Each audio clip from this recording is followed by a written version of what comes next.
Nella diocesi di Belluno-Feltre il Papa, da Papa, è venuto, ha abitato nel luglio del 2007 in montagna a Lorenzago di Cadore. La visita di quest'anno è in chiave totalmente diversa. Viene chiamato dalle diocesi, da tutte le comunità cristiane del Triveneto, per essere tutte queste comunità confermate nella fede, compito di Pietro, compito del Papa. Quindi rappresenta veramente qualcosa di diverso dentro quell'itinerario che ci porta al convegno di Aquileia 2. Ci sarà quell'appuntamento ad Aquileia, ma soprattutto a quella grande celebrazione dell'8 maggio, domenica mattina.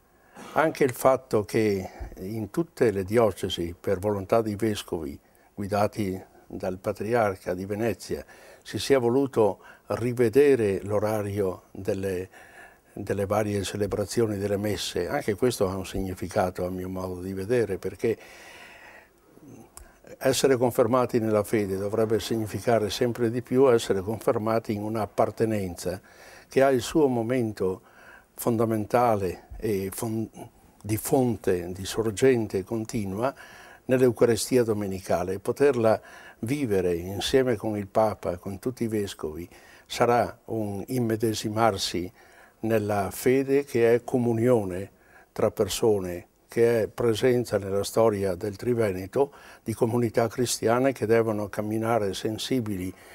a tutte le vicende, a tutti i problemi dell'umanità, delle nostre terre, ma con quello che possiamo attingere dalla presenza di Cristo nell'Eucaristia della domenica.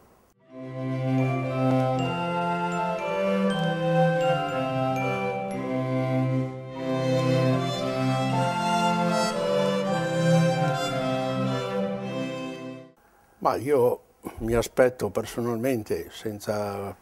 averci pensato più di tanto, ma mi pare che proprio sgorga anche dalla sensibilità che ha un vescovo, mi aspetto che faccia come fa sempre, il commento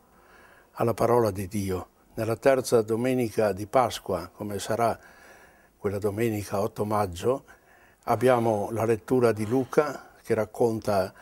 i discepoli di Emmaus che sono accompagnati dal personaggio che sta in incognito per loro, ma che infervora il cuore, e poi lo spezzettamento del pane, cioè nel giorno di Pasqua Cristo stesso celebra la sua presenza. Ecco, io mi aspetto che le prime due letture sono proprio dai discorsi, la prima lettura dal discorso di Pietro il giorno di Pentecoste, la seconda lettura è dalla prima lettera di Pietro, e anche lì la risurrezione e il risorto sono in primo piano, quindi con quel linguaggio così pacato, familiare, ma incisivo, non altisonante,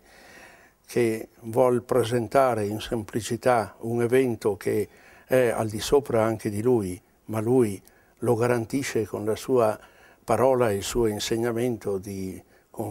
colui che conferma nella fede. Io mi aspetto che questa celebrazione, anche per me come per tutti, sia un momento di grande dono a contatto con la parola eterna e sempre attuale, la parola di Dio.